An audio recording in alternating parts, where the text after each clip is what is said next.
All right, everybody, welcome back to Wireheads. This is part 2 of our GenCon special.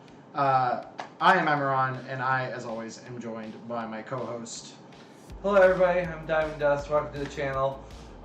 So normally I would go on about whatever the hell our topic of the week is, but one of the things that we're going to be discussing here is Shadow Scar. Yeah. I unfortunately could not make it to Cody's Shadow Scar seminar because my body decided that, yeah, we're not doing that because we all have been GMing, us three have been GMing games like all week, working our butts off. Yeah. And Emmerron here has been digging in, managing all of us clowns while we're trying to get it done. You know, making sure they had character sheets, all that stuff. So yeah. it's been a very busy weekend. And then, of course, also we have Robert, who is Emmerron's GM, and not GM. He's been one of my players for a long fucking time. Player. Okay. Yeah. And then, of course, we have in the flesh Lord Jesus Crust off here in the background. Yes. Boy.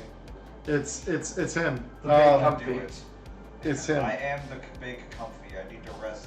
I need to go back to my house at 7 in the morning, so I'm preserving my energy. Yeah. No, and you're probably gonna need to leave here at like 5 a.m. Honestly, I'm probably gonna leave at like 3, just to give myself a buffer time for driving to the airport and getting through the initial bullshit. Yeah, I mean, just hang out on my Steam Deck or whatever.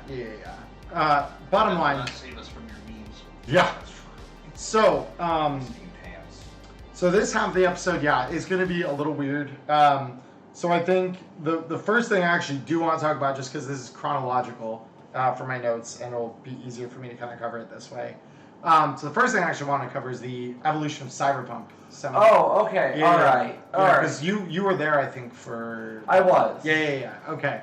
So the evolution of Cyberpunk was surprisingly...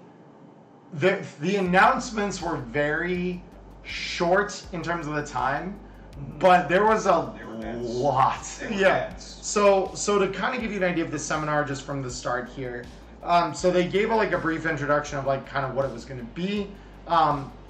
Unfortunately, this year, for those of you who weren't aware, Mike and Lisa Pondsmith weren't able to make it due to some last-minute emergencies.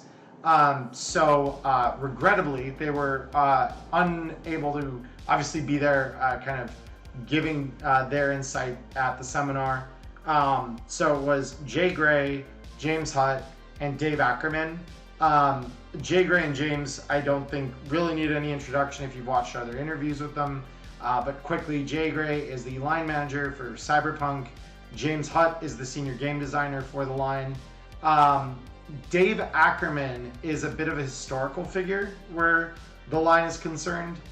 He used to be, I don't think he might have been a line manager at one point. I know he's definitely project manager and kind of a lead manager on some of the work that went into the old editions of Cyberpunk. I think 2020 was really where he got involved based on the intro.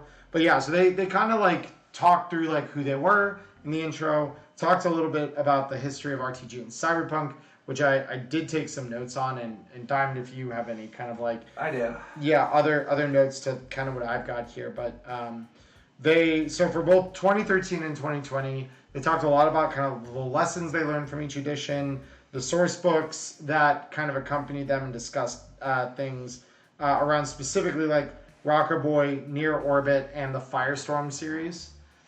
And also, just a little tidbit with Rocker Boy specifically. Yep.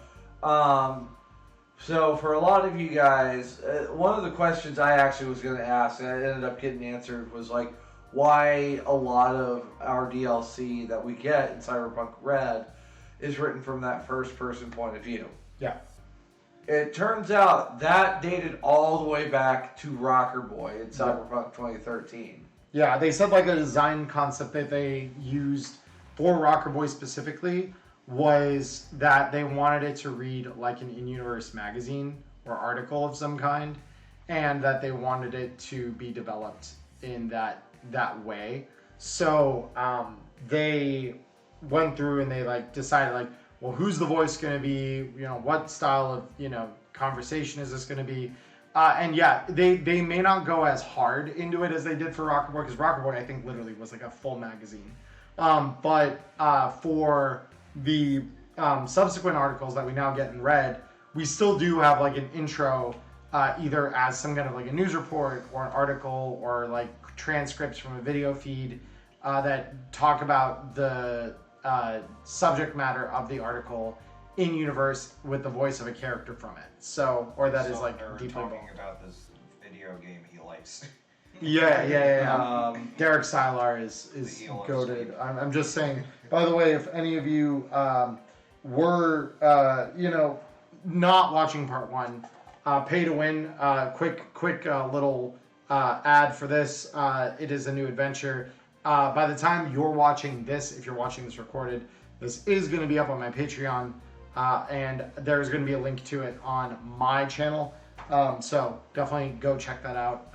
I have physical copies because I wanted to print them. They're expensive though, so I will not have a way to distribute those until maybe I can sell them through like print to order on drive-thru or something.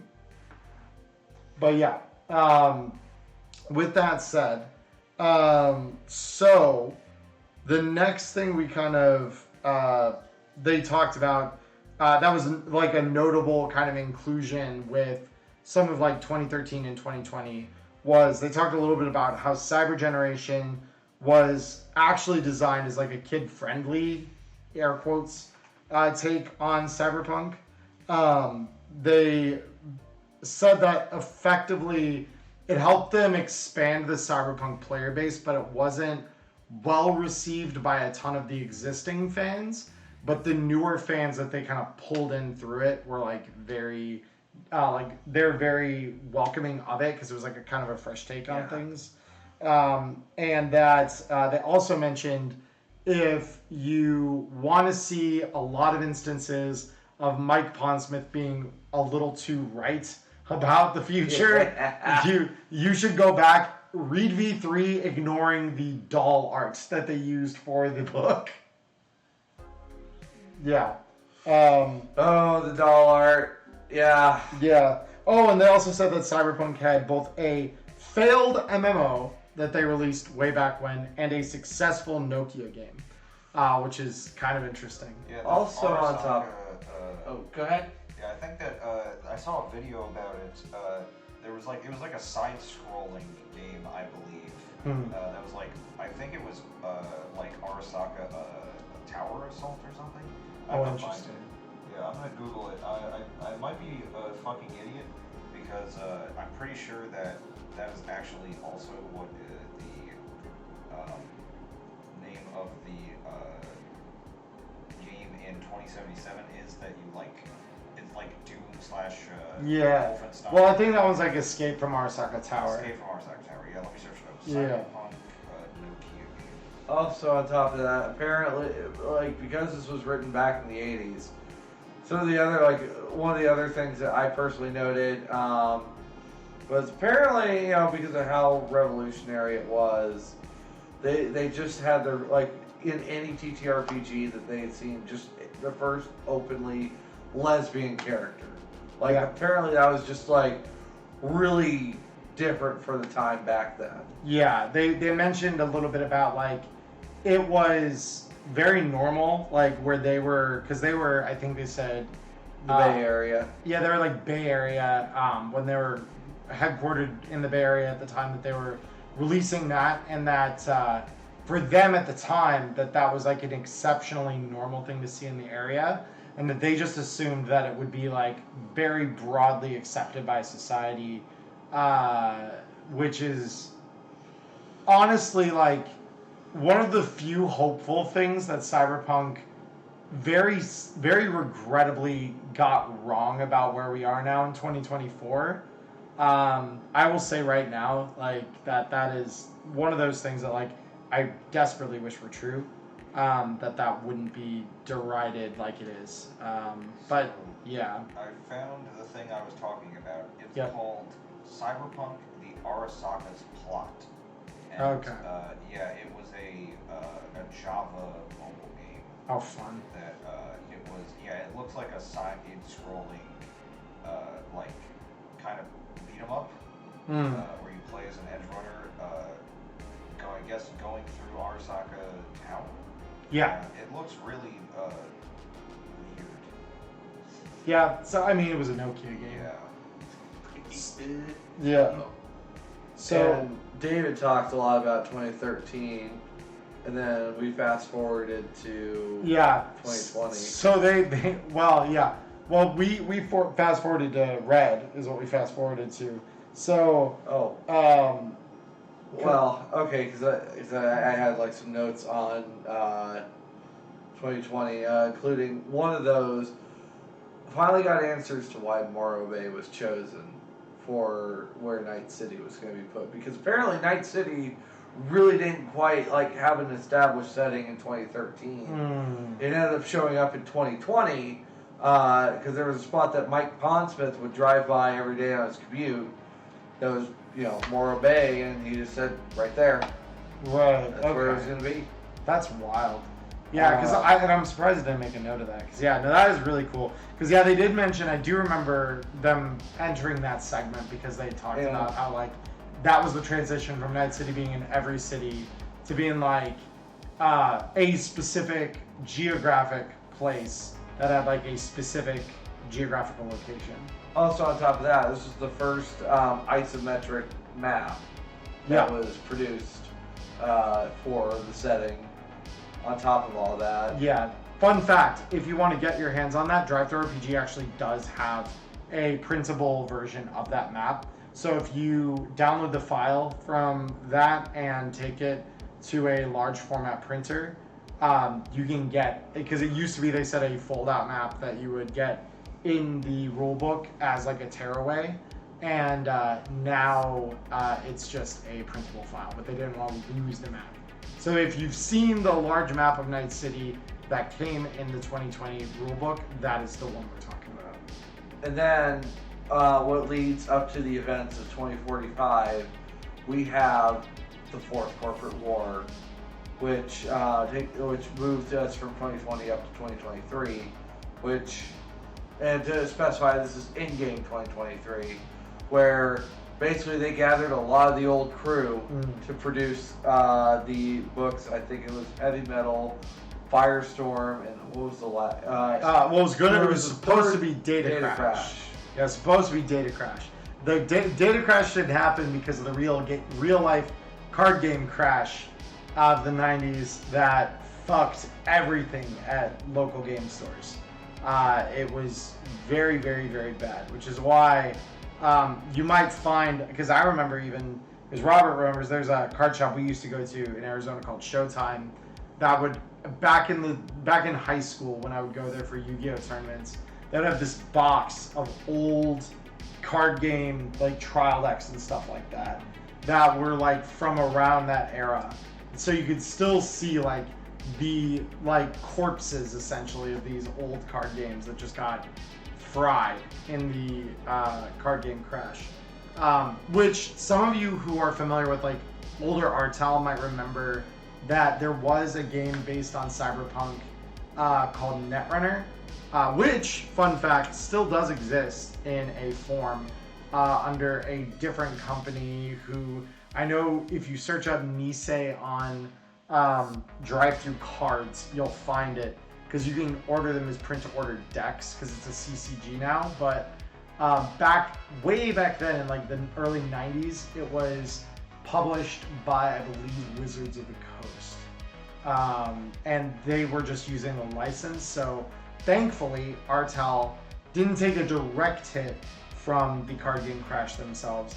Indirectly, however, their business still got hurt a little bit, which prevented them from releasing Data Crash. And then finally, we come to, I guess 2045. Yeah. You know, where Cyberpunk RED happened. You Yeah. know, the game that the show primarily covers. Set after So, big fight. James Hutt, in the year 2020. No. James Hutt in 1993, 3 years after the release of 2020, Right. was born. We have to introduce it properly because he made a very big point of that. But yeah, so he was not even born when the original Cyberpunk stuff was releasing, which is hilarious because he's up on the stage with two guys that are like easily, 15 to 20 years older than him, talking about all this. And so it is kind of funny to just see the contrast. But yeah, come to 2020, and all of a sudden, or like the year 2020, and all of a sudden, well, I think it was a little before that actually. I think it was like 2019, I think. Yeah, 2019. Well, no, 19 was the JSK, so it would have been like 18 or 17. Oh, right. Where he gets brought on the project. So basically, James was given the mission. I believe he said it was to take 2020 and modernize it effectively. And he said he got access to all of the old notebooks, all of the old notes that Mike had.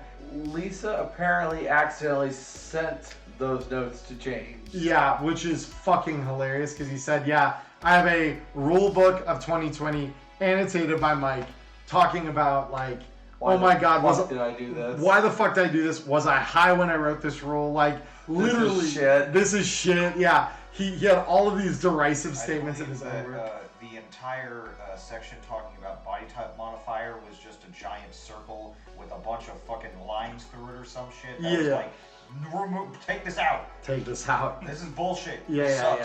So literally, James's mission in being brought on board the team was in a big way to work out the kinks of the old Cyberpunk systems and modernize them for a new generation of players.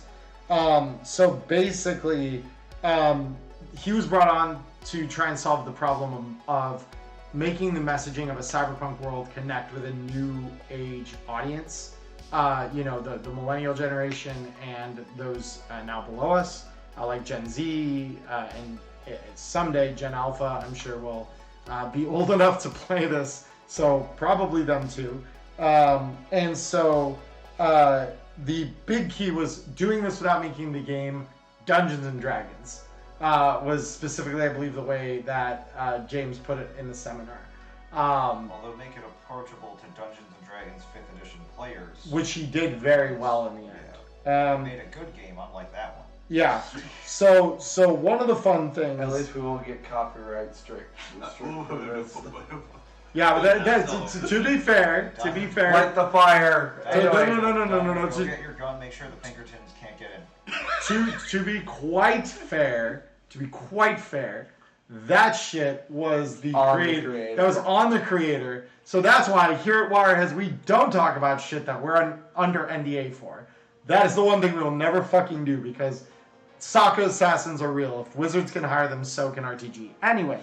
Well, it was just the fact that, right as soon as Mike was mentioned during the seminar, Mike actually texted Jay, and Jay was like, oh, well, I guess he's listening. There's Mike. All right, yeah, literally just picks up his phone. Mike Smith, jump scare. Literally. Yeah. So everyone at RTG, like in a leadership position, it sounds like, took a corporation for one of the neocorps that we see in the book. Jay had Ziggurat, James had Continental Brands, Mike had Danger Gal, and Dave had Rockland Augmentics. We got some very interesting data about some of those corporations. I actually got I got to have an extensive conversation with Jay about Ziggurat. Oh, fun. So Jay took the inspiration of Babylon to create Ziggurat, and apparently the Babylon jokes got a little too out of hand. The references, yeah. Stop it.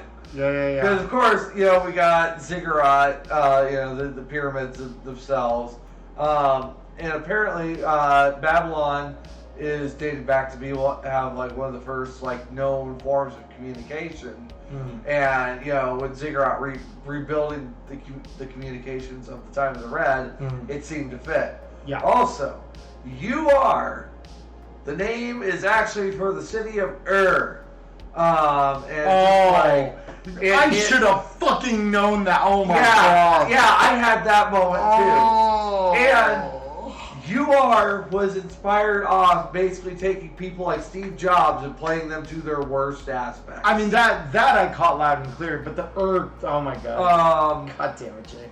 All right. Also, like one of the other things, we have the Hanging Gardens of Babylon. Now get ready for the Hanging Gardens of Ziggurat. Yep. Notice the Hanging Gardens because of an incident Patch. that now the balconies all have bulletproof glass around them.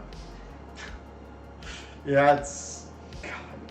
Yeah, that And the pages being called garden patches. Yeah. yeah. Pretty on the nose. Tending Also- to your garden. Also, if you take UR and like you consider what kind of person they are and how revered they are, Yeah. like they lead really, really well into the the cyberpunk theme of the corporations kind of having their way with how people perceive the world. Yep. And Yeah. disseminating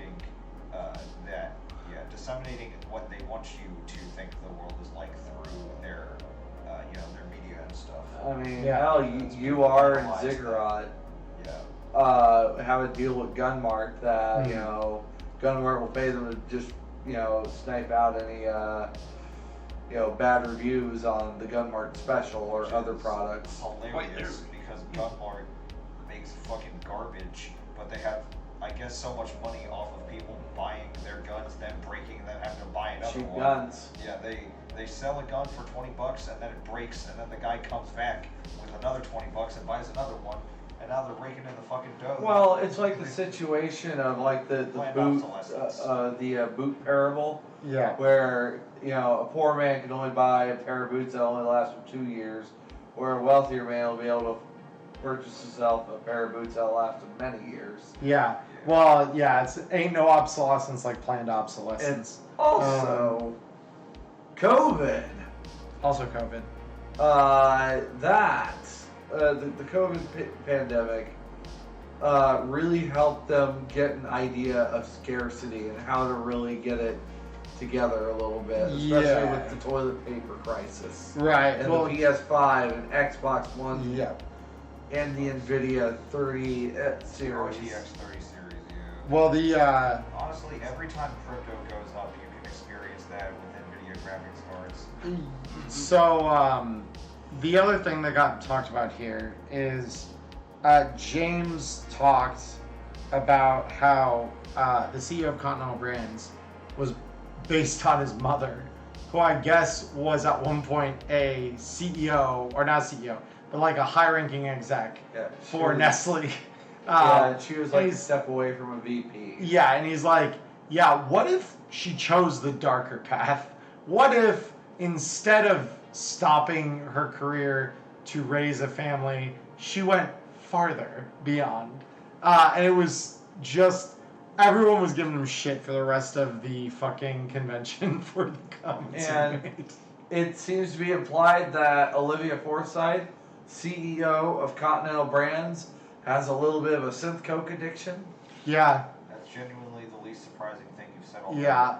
Oh wow, rich person does drugs? That's Yeah. crazy. Yeah, and then Dave talked about Rockland a little bit, just like, An underdog story. yeah, Jacinda Hidalgo and her, growth as a CEO of a giant corporation focused on like medical prosthetics and like why Rockland because Rockland wasn't new for Red, but it existed in this very bare bones way in the 2020s as like these are the implants you give to war vets that are freshly out of service to replace their military grade ones, and that it was pretty much Sturdy, not fashionable. well, not only that, it was pretty much like these are the lowest grade cybernetics that will pass for what you need them to do, and you almost immediately would turn around and get enhanced ones if you wanted them to do anything. Dave was talking about that Jacinda Hidalgo, when she took the company over, very much was like, we're gonna make this stylish because these are just chunky, big, bare bones things, and we're gonna make them functional. so that we're no longer just like the laughing stock of the cyberware community, which is very interesting. And then later on, we know that she turned out to be the inventor of the Neuroport, which, the Rockland Neuron was the internal agent predating the Neuroport. So that's All very about cool. agents, you can read about it. You can. And you can read about the history of the agent and how it was a fucking, like, game console or some shit. Yeah, so from there, that is where kind of our announcements began. Unless you have any other comments to make about that end of the history. I think that's about it. That's pretty comprehensive, I feel. Yeah. Yeah. So, announcements. We got the following products, and I know Diamond did make a very brief media post that had one tiny inaccuracy. We're gonna correct here on the podcast. I already eroded it as well. Beautiful. Beautiful. First things first. Yes, Tales of the Red Forlorn Hope is on its way out. Yep. Prediction it said probably somewhere mid to late autumn. So I'm probably gonna say October, November. I would. October seems most likely. And I think I've been saying that for a while. Is like it seems like Artel always has like a release at GenCon and then a release like a month and a half, 2 months later, where it's like mid-September, early October we have a book come out. In this case, it's going to be Forlorn Hope. Very excited for that because we actually, again, you GenCon goers who got to play in some of our ticketed games. If you played a 4-hour session of Cyberpunk RED, you have played the first mission of the Forlorn Hope book. The Angel's Share. The Angel's Share. So if you play in the Angel's Share, congratulations. You already have the first chapter of the Forlorn Hope. I would encourage you not to spoil it for the people that have not yet played it. But it is very, very, very cool. I am very excited to see the way they've developed this. There's a lot of really new ideas in the way they've written the adventure.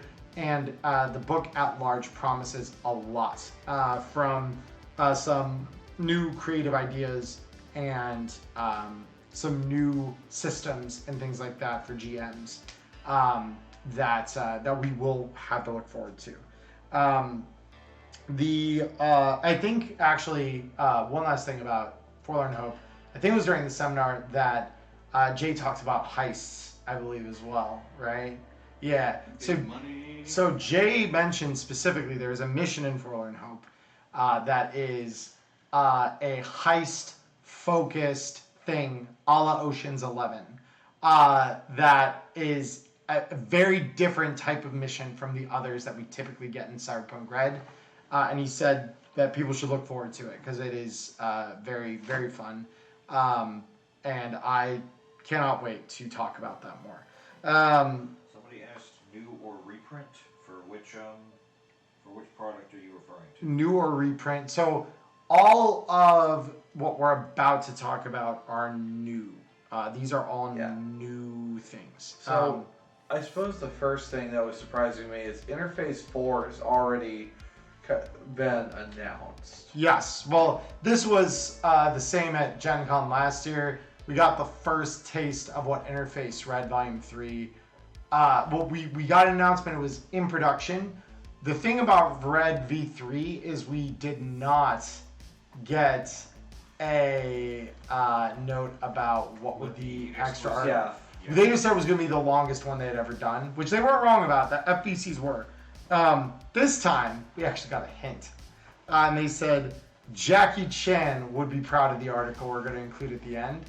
Methinks it's going to be a martial arts add-on or update or both, because we did get one of those in 2020 with Pacific Rim.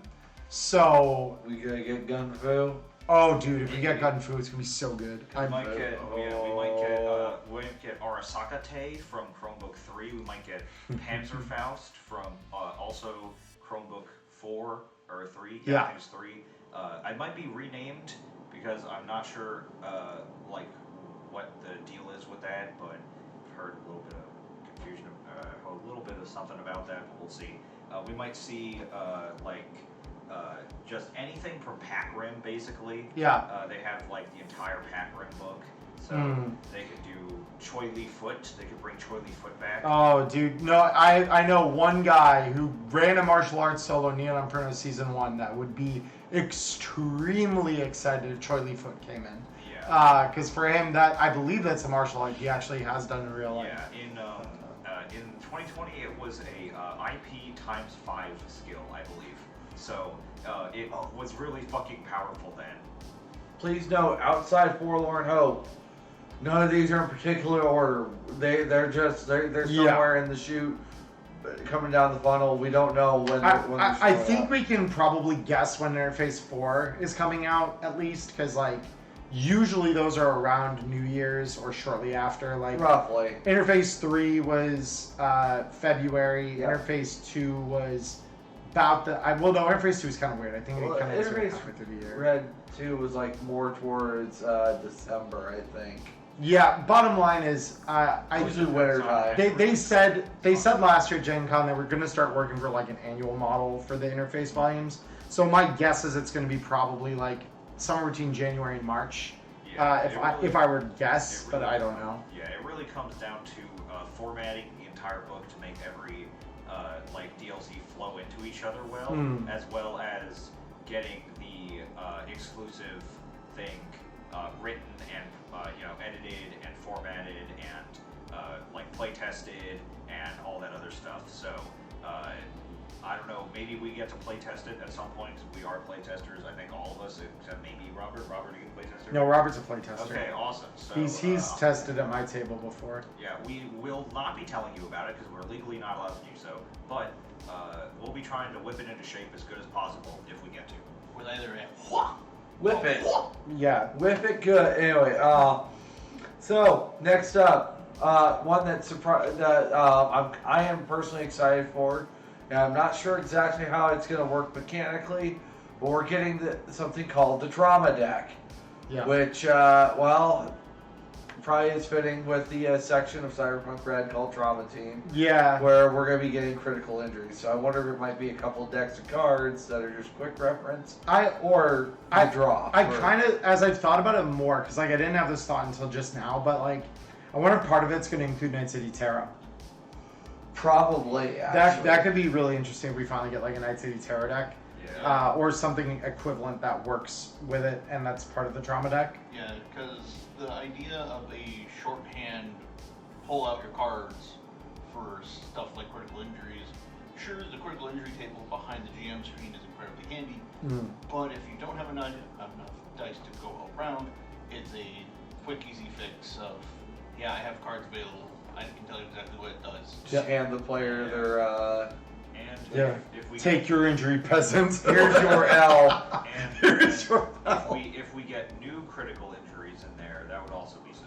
Yeah, That would be. because with the advent of the mission kit, if any of this stuff is going to be applicable to go forward in that, then they would also have to add in potential critical injuries that could interact with that supplement. Yeah. Also, they need to add dick shots. No, I don't think so. Oh no. That is gendered and therefore no. That is always referred Well, It wouldn't be fun to get shot in the genitals either way, but we're leaving that out. Anyway, the next Not fun to get shot anywhere. the next item that we had, which this began very much exciting me. This is rusted chrome.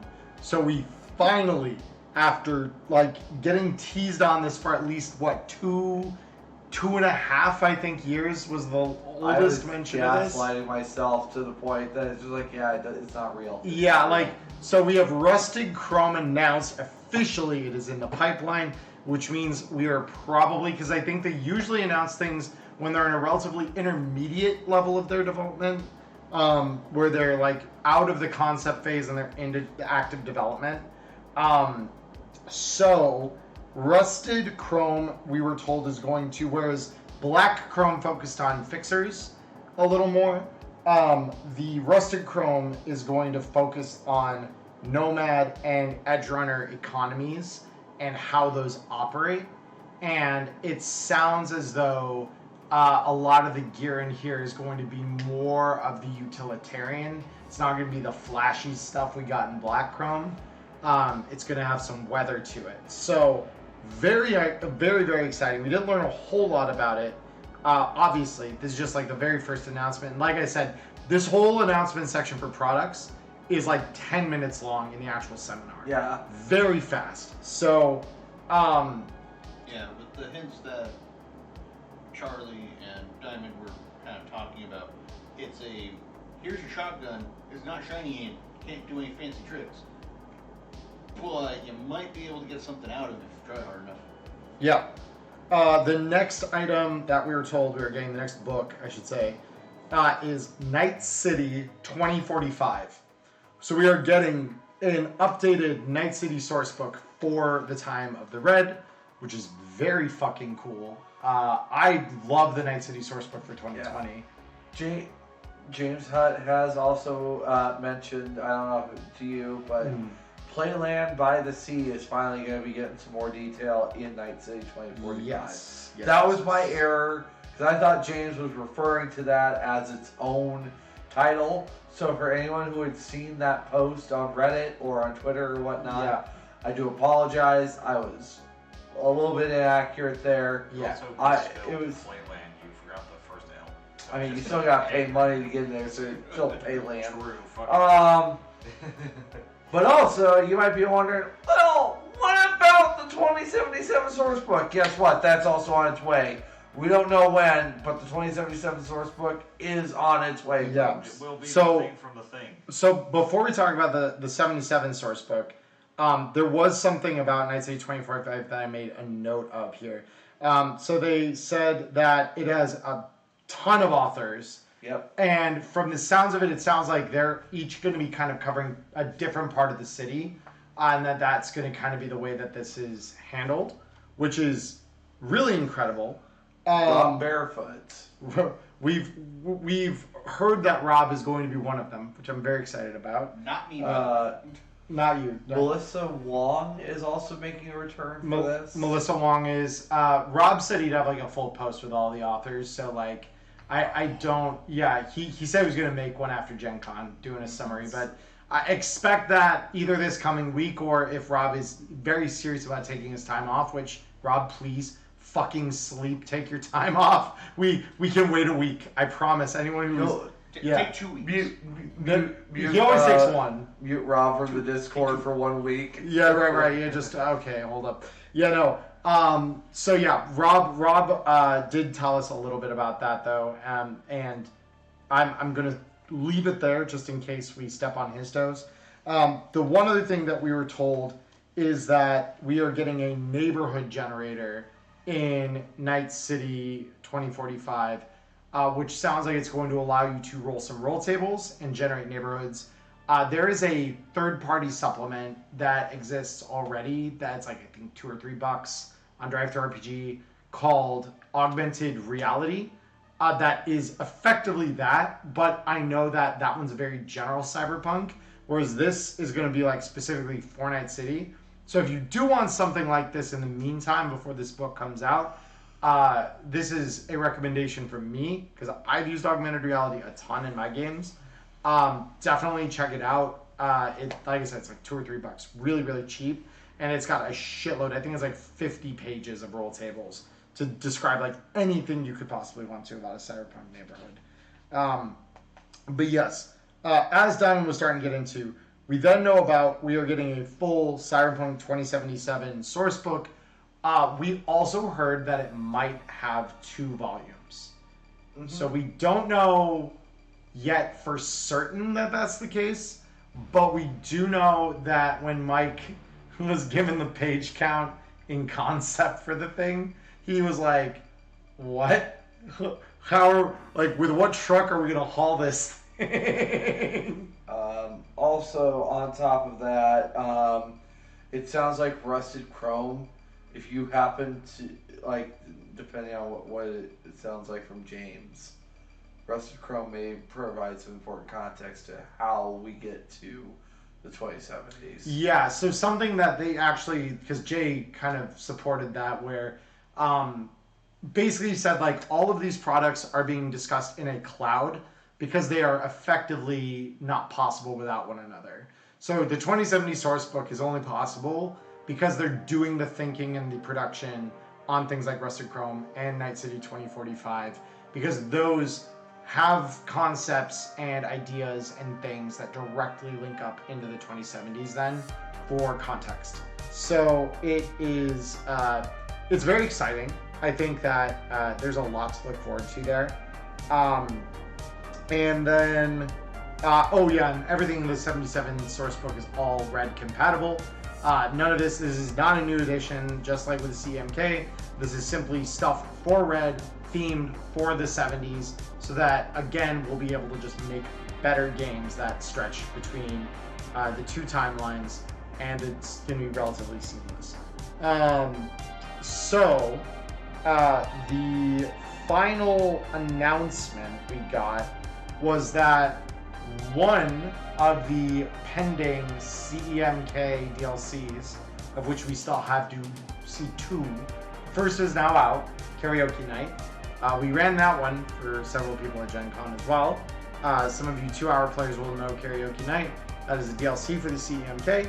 The second, well, we don't know if it's the second or the third DLC, but one of them will feature these things called enhancements, which are like upgrade packages for items that don't require a tech. Yeah, and likely what this will be, to specify, these enhancements are going to be for your Gorilla Knuckles, Mantis Blades, and Mono Wire.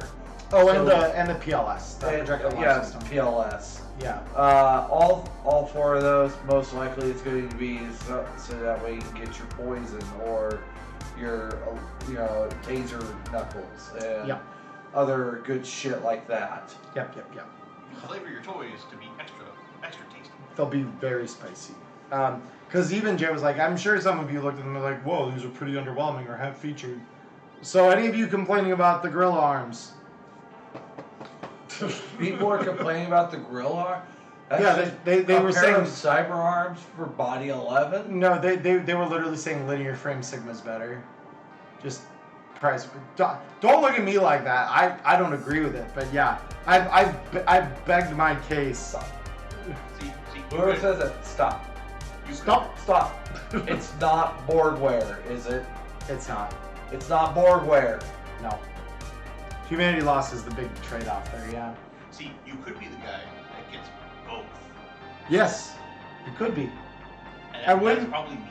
It wouldn't really have a benefit, probably, if you did both, but It would just look cool. it would look cool. It would.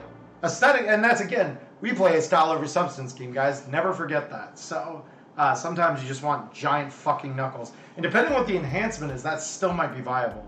So, And yes, if you make your character short enough, you can walk around on your hands like Rebecca. yes. So yeah, that is what we've heard.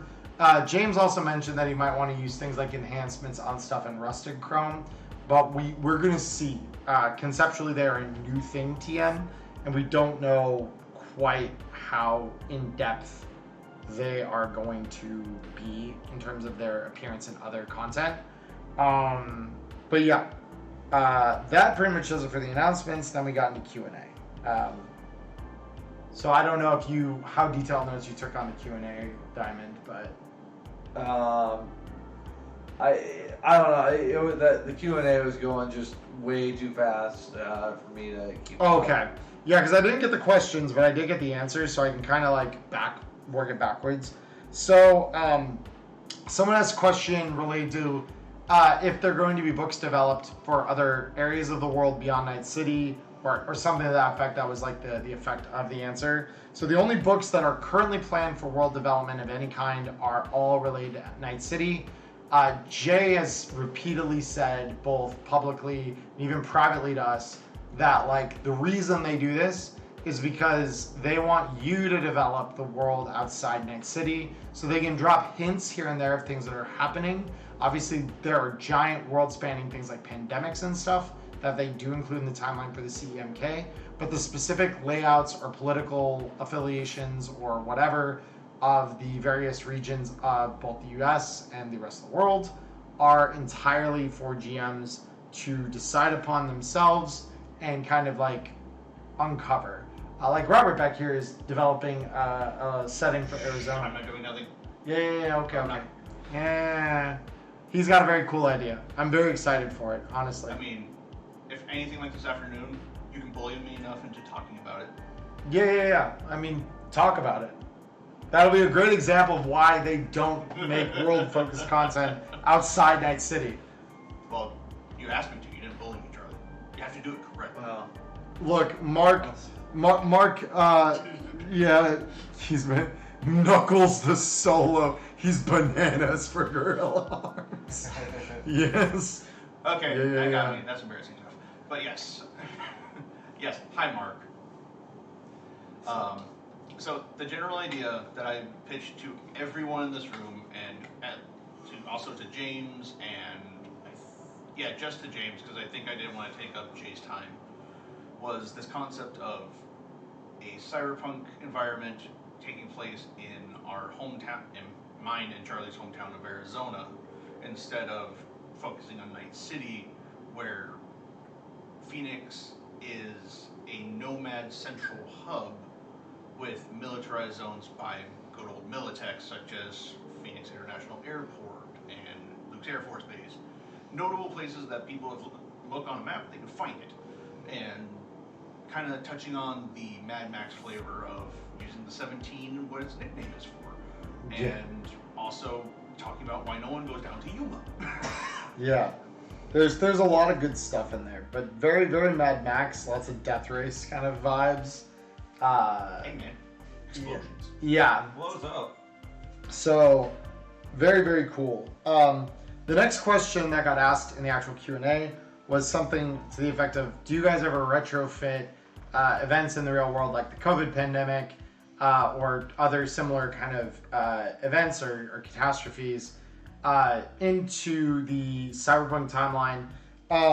They have said that nothing gets retrofitted. So obviously COVID still never happened in Cyberpunk. However, the Carbon Plague did, and so did AIDS 2, which was a airborne variant of it.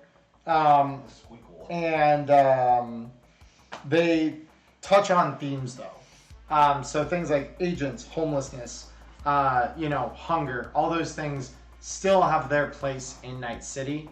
Exploitation under capitalist systems. All of that is still very much an element of the game. It's very much an element that they'll touch on, but they do it through the world and its events and the lens that encapsulates.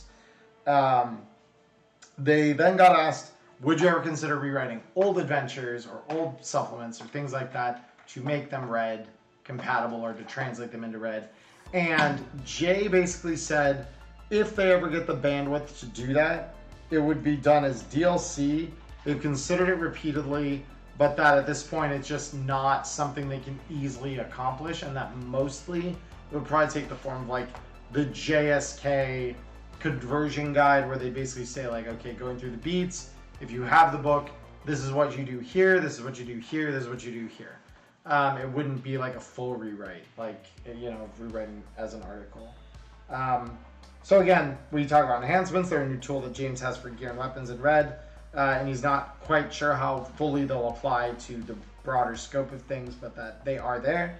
And that, so the next question then was like, if they'll ever go, or like it was something about like FBCs and how they are different in RED compared to 2020.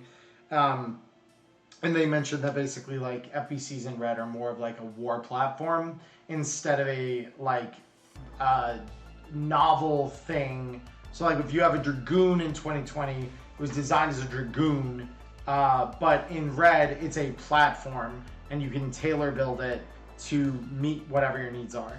So the fundamental thing that you have to realize with RED's FBCs is that they're very, very customizable.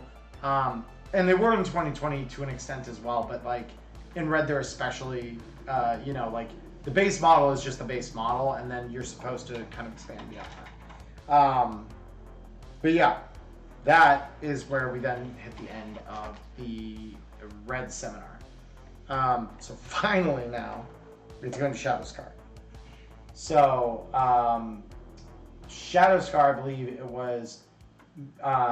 You were there, I believe, with me in Shadowscar. Were I you? was there. I was not. You were Jesus not. I was Christ. there for the Shadowscar sweep seminar. Yes.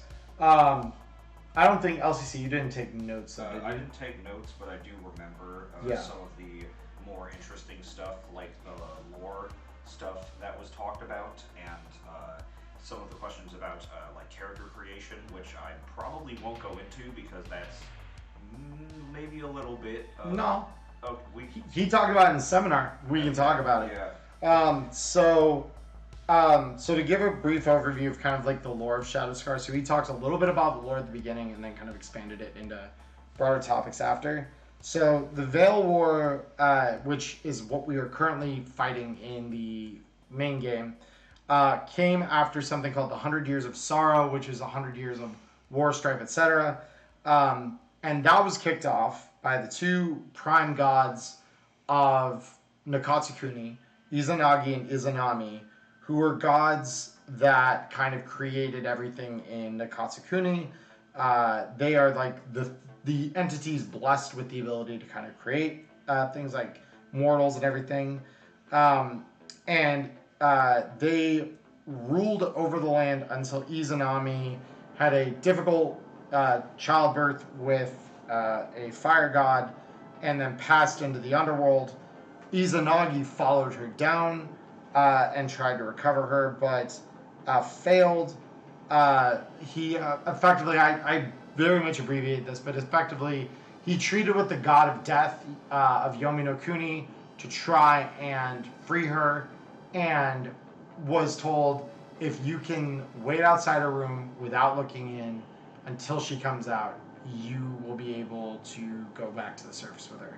And he waited and waited and waited and waited for years and years and years and years until he was overcome with such anxiety that he looked into the room and doomed them both effectively. And he was chased out of Yomi no Kuni by her and a swarm of other demons. Eventually, basically, as he ran out, he tried to, collapse the passage behind him, but that only held for so long before the 100 Years of Sorrow broke out. This continued until a final desperate battle, known as the Battle of Kyoto, caused a rift in space and time, known as the Shadow Scar, that they threw all the yokai through Izanami through, and banished them out into the rift, into places beyond Nakatsukuni. So they thought they would be safe. The Veil War, however, came about when they started discovering, one, that there were other worlds beyond theirs, and two, that there were very real possibilities of yokai still being out there, and by extension, Izanami could also be out there. So while some view the Shadow Scar Agency and their ensuing Veil War as being very benevolent, being very oh wow, how selfless, it's very much a fear-based thing of well, if they're out there, they can come back, they can bring another 100 Years of Sorrow upon us, and we don't have the capacity to deal with that. Nakatsukuni, as far as they know, is also the only world with godly beings. The only similar entity that they found thus far in the multiverse is the narrative of Fifth Street, which is this entity that basically is it swells music for you during particularly dramatic moments. It has that silver screen effect of okay, the drama rises, or the sun parts perfectly through the clouds, all that sort of stuff. But it doesn't obey any kind of normal rules that they've established, and the agency fails to understand it in any meaningful way.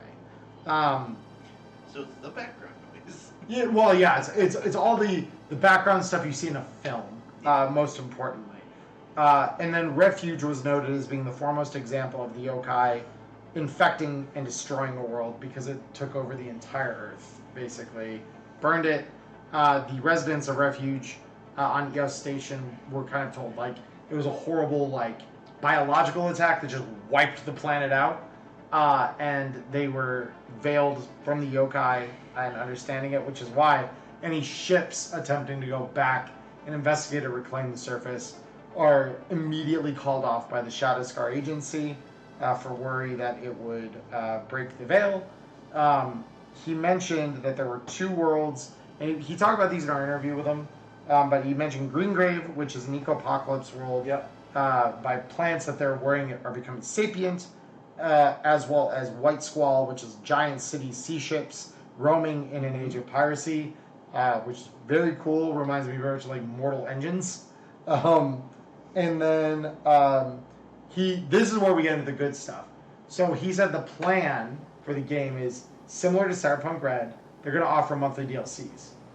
So we're actually going to start getting DLCs for Shadowscar. These are exciting. Yeah. These are good. Yeah. Go off, King. Yeah. So we're going to have monthly DLCs. It's going to be great.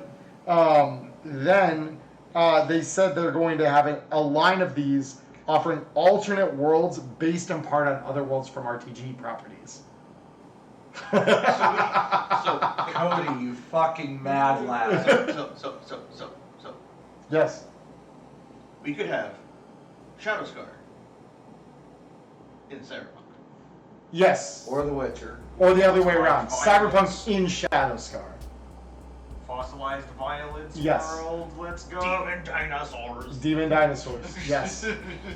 Can you imagine a fucking Spinosaur with the power of a yokai? That would be really funny. I'm here. I'm Spoilers here. great. I'm Okay, here. But the So fact that they are continuing to do free DLC for their games, Yes. including Shadowscar, like, it's massive. also sorry about that there, chat. My head was starting to reel a little bit. Like, okay, all right. Yeah. So so we know that that's coming. We also got told a little bit about how multiverse works. So worlds aren't a fixed distance apart. So Steel Court, he said basically like Nakatsukuni is typically close to both 5th Street and Steel Court, but that isn't always, like, they're never at fixed closeness. So he said there is rules for like rift diving that basically place you at a different distance potentially from a world you're diving to. And obviously, like, the further away a world is from the one you're in, the riskier it is to try and wild dive to it if you don't have a Torii gate. So it would be like traveling between the shards of Final Fantasy, where they're all there. Some are further away from each other, in a sense, across Sort of. the rift. Sort of. So the rift itself has hops, essentially, you're doing. So, like, you need to spend a chunk of movement, and the amount you need to do in the rift will depend on your distance from that world and the world you're leaving. So it is fascinating. And he mentioned that this leads to a thing called the in-between, which is obviously space between the worlds, which is very, very risky because it will possibly make you go insane. Apparently, like, don't look down. Kind of. So, fun thing that we learned in this section is that Shadowscar agents didn't used to use Torii gates. They used to wild dive between the worlds as their only way of doing it until the support department director went insane from a failed rift dive where it, like, warped his mind, and then that's all he could think about, and he one day just vanished into the in-between, never to be seen or heard from He again. became obsessed with the in-between and the woman in white, which I believe is Was the Kurokami no Onna? it's was the white woman in black, I believe. Yeah, was white the- woman in black. Yeah, Yeah. white woman jump scared so hard that he went insane. It's crazy. Yeah. So it's Oh, you don't look down? very, very, very interesting. Yeah, so he became obsessed with it, wandered into it, never to return. And I even made the comment during the seminar, I'm like, oh yeah, that's never going to come back to bite us in the ass ever, is it, Cody? And he kind of gave me a look, and I'm like, yeah. So I'm really interested to see kind of where they take that. Then a question I got asked about, will we be able to, I think it was Nyla who asked this actually, we'll be able to get a story about the defectors, the ones who. Oh, the Hollow Eye Syndicate? Yes. So Cody said, because right now the only thing we've ever seen the Hollow Eye Syndicate be is in the easy mode, we've seen a reference to them Chance. Right. through chance, yeah, and that he's conspiring with them, and they are. Cody told us the Hollow Eye Syndicate is basically a blanket group that kind of accepts all manner of like defectors from across the Shadowscar Agency, and they're named that because your left eye contains your tattoo that your handler can see the world around you through. So the first step that you have to do is gouge your left eye out to join the syndicate, because otherwise you could be tracked. So, so basically, Hollow Eye Syndicate, if you go that route, there's a couple of problems. Obviously, you're blinding one eye, you're cut off from all your agency resources, you cannot requisition or rank up within the agency, learning all the perks that entails. However, what you do get is free agency, because now you're no longer taking missions from the agency and its leaders. Instead, you're taking missions on your own prerogative for other Hollow Eye Syndicate members, and usually your payment for doing those are other skills and talents from those agents. And Mikyo from whatever like clan they originally learned it from before they defected. So this is the only true way to fully multi-class. Because he mentioned that... To do crimes. Right, so each of the other 6 clans that aren't the Hollow Eye Syndicate, the ones that are true to the agency, they will teach you all their secrets, but only their secrets. They're very protective of them. So you really can't multi-class while part of the agency in an effective way. Like, you might be able to learn some basic stuff from other clans, but mostly you're going to be like hyper-focused on like, if I am like part of the Tante clan, I can only learn Tante Mikyo and techniques, which is very, very interesting.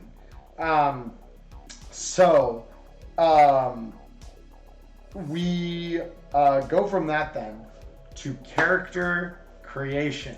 He talked fairly in depth about this, and I was like actually kind of shocked, because he said, you know what, fuck it, we're gonna do this. So he first talked about you pick a homeworld.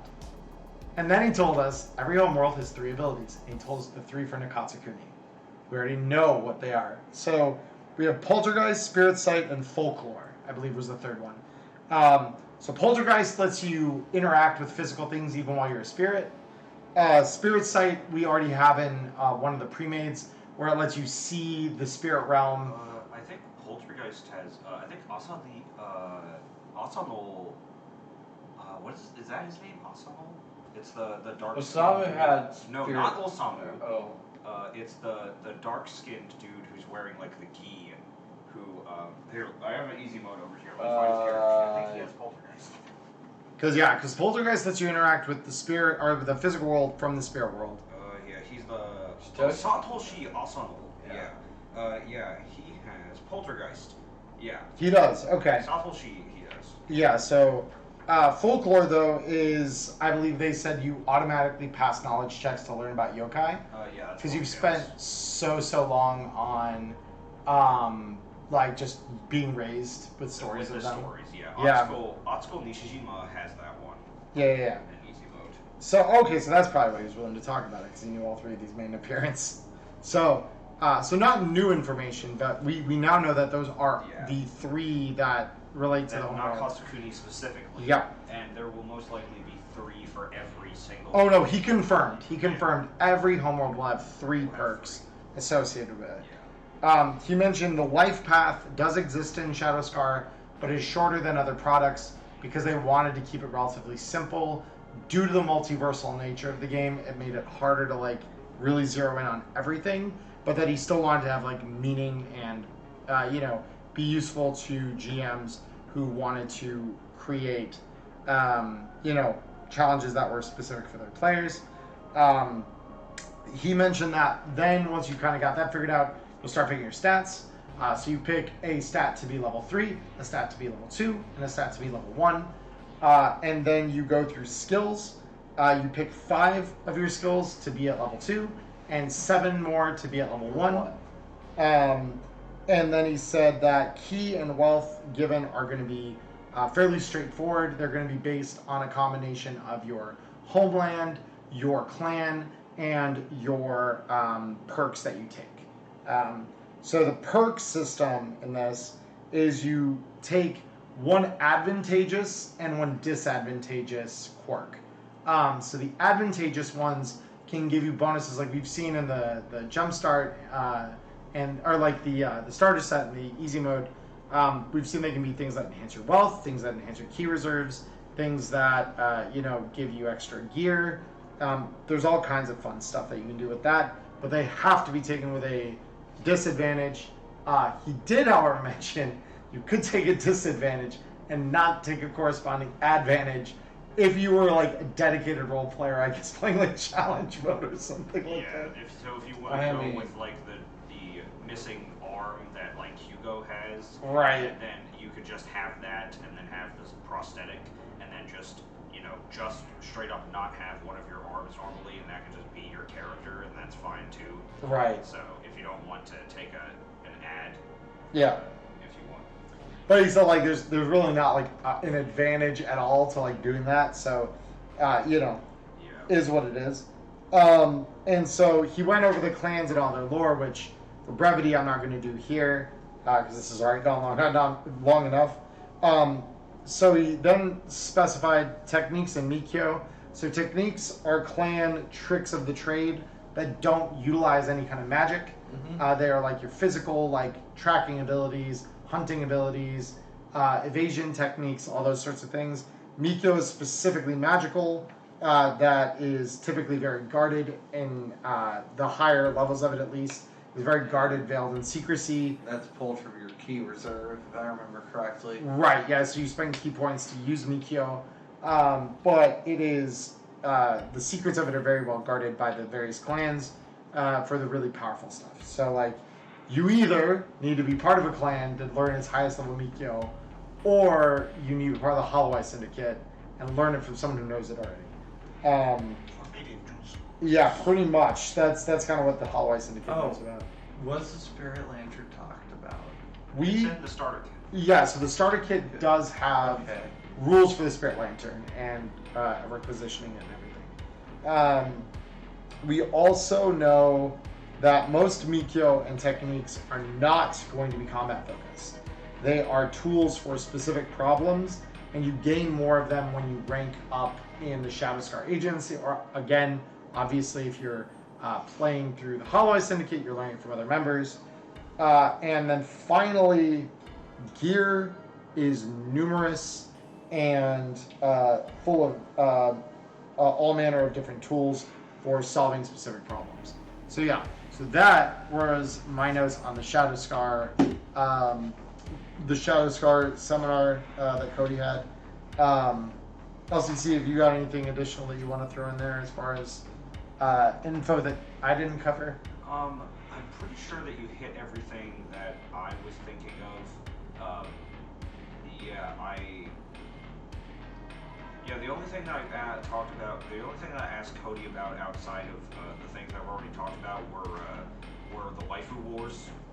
If you have an opinion on who is the best girl of the Shadowscar pre-gens, put them in the comments. And if you put anybody besides Carmen, you're wrong. Fight me.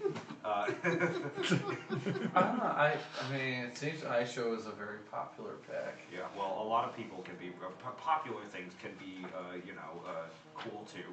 I appreciate those people's opinions. I mean, they're just go wrong. support players, but yeah. I suppose as a final recap on just GenCon. Because, of course, as you on my channel, we're doing this live from GenCon. Yep. First off, thank you, the fans, for sponsoring me getting here. Also, Charlie. Yeah. Sorry, Emmerron. Yeah, you're good. Putting putting my name in the hat to get myself out here. And of course, Robert, Jesus, it's been a great time, hanging out with all you guys as well. Great. I really appreciated it. Something else that I personally learned from this, Gen Con is more than just being the best 4 days in gaming. Very much No taste. GenCon is where it is great for all you players and GMs. It seems it's also a great place for the professionals that come in. Yeah. I do hope with some of the new contacts I've made, chat, that we're going to be seeing more from not only Artel, but from Monster Fight Club, Free League. Unfortunately, Modifius was just out of the way in some cases, but I am going to have a special kit coming from Modifius Yeah. here soon. Well, it sounds like you already Yeah. kind of shook hands with them, so to speak, even before the con. So I'm going to be reviewing their starter kit, so that's going to be exciting. yeah. Fallout 2, yeah. So yeah, I mean, overall, me being the only one in this room right now that has attended twice in a row, I'll say I got less done from like a personal independent standpoint than I did last year, but that's kind of unsurprising given that I was kind of like running as a manager in the game You were room. floor manager for For like the whole morning every day of the con. So it was very rewarding. I don't regret it, a single second of it. 10 out of 10, I'll be back again next year. Especially if I can do the same thing we did this year, where I'm helping out with the game room, running games, doing all that sort of stuff. Everything has been great. I think Artel Soaring Games and through them, Double Exposure, who kind of ran the hall, the game hall, to have us out working with them and offering us the opportunity and giving us our lodgings and everything that we needed to kind of do that successfully, to be part of that. So thank you both, Double Exposure and Artel Soaring Games, for having us. Thank you most specifically for me for letting me run Pay to Win for you guys at your table as a celebrity guest. I cannot thank you enough for that opportunity. It has been a highlight of my career so far, and it was a wonderful time, and everyone that attended that game seems to have really loved it. I even ran into one of them the next day, and they were like, "Oh yeah, you're an amazing GM. That was one of the funnest games I've ever had." And I'm like, "Thank God." The fact that, like, I guess in my case, I had a GM that said, you coming from me, being a longtime professional GM, and one of his other people was like, he apparently he accepted he's a very arrogant professional GM. Apparently, I've been knocking it out of the park this weekend. So yeah, I mean, you've done great. So. But yeah, I made some of my own connections, talked with a couple of people about some of the stuff. So there may be some stuff coming up between running some additional paid games and things like that. I'll keep you guys posted on that as that kind of develops. Because I do want to get some of the other stuff that I picked up this weekend, like Fabula Ultima, like Shadow Scar, onto the channel and onto StartPlaying and things like that. So we will be having discussions about all of this very soon. When I get home finally and get to dig through Shadow Scar and like fully understand and comprehend it, because I've had no time to do that this weekend, I will be talking more about it, full reviewing it, all of that sort of fun stuff. But yeah, I think that kind of recaps the weekend. We've had a couple nice dinners with some of the people, other volunteers. Tonight we went out with James and Rob, had a great time. Robert and we went out to go grab a burger with James, and James was talking a little bit further on 5 by Infinity and some of his future objectives with that, which I want to keep that in my back pocket until I'm ready to really openly discuss it. I'm gonna homebrew the shit out of dinosaurs. Yeah.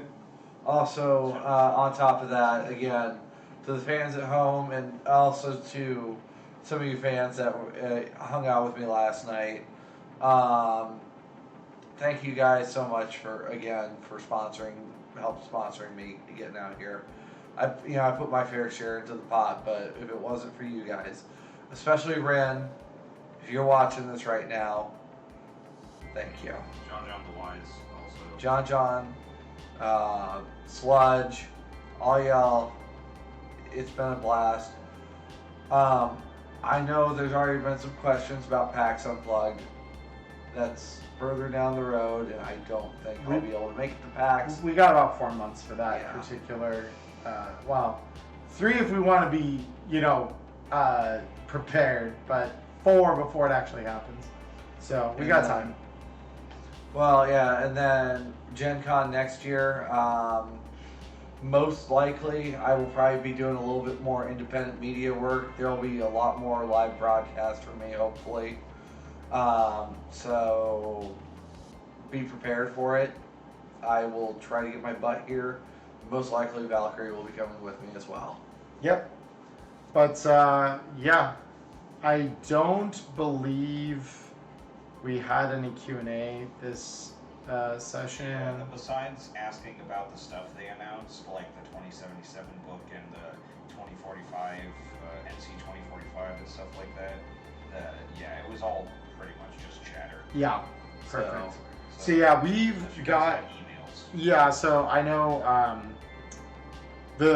Robert and I have a flight in like a little over 12 hours from now. LCC's got to be to the airport in like 4 hours. Yeah, I'm gonna go at 3 just so that I have as much a reasonable breath. So yeah. Yeah, and Diamond's got to fly, or not fly, she's driving out it's probably as soon as we check out in the morning. So we're going to go, it's 1:30 a.m. here in Indianapolis. So we are probably going to find some sleep here. Do the big honk shoe. And Maxing and me, honk shoe pilled and me maxing. yes, as Nyla would put it. As Yeah. Nyla would put it. But It would be funny if Nyla just kicked our door in right now. So- We're like, no, you are not stopping the podcast. Now I suppose from all of us here in Indianapolis, Yep. as always, we'll see you soon. Bye-bye now. See you guys. Bye-bye.